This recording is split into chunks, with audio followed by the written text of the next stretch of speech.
का भाई का रे मन मार के बैठे बड़ा का करबे यार। का हो गई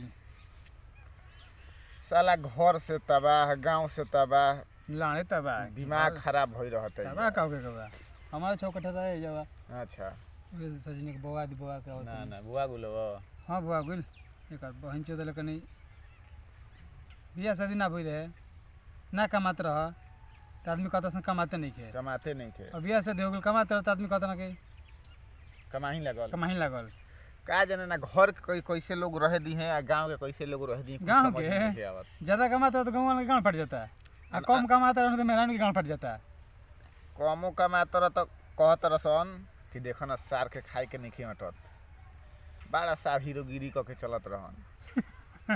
उहो टेंशन।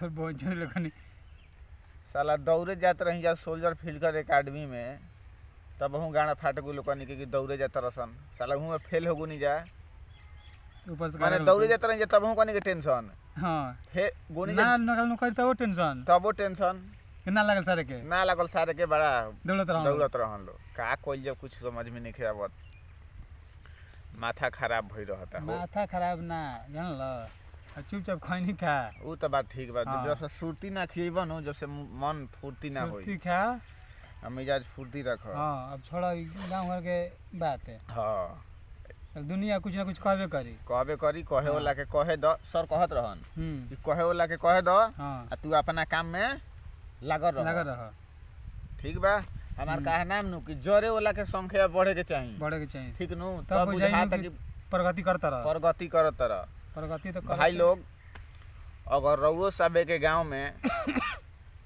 ऐसन ऐसन आदमी हुई जरे वाला, तो ई वीडियो के उनका भी शेयर कर देवे के होई, कमेंट करके बताओ कोई तनी कमेंट तो करके बतावे के होई भाई, कब आदमी बाणन तारा भाई देख के तारा के चरे वाला आ के कवना गांव से देखत इहो बतावे के होई। ठीक नु भैया, नमस्ते प्रणाम।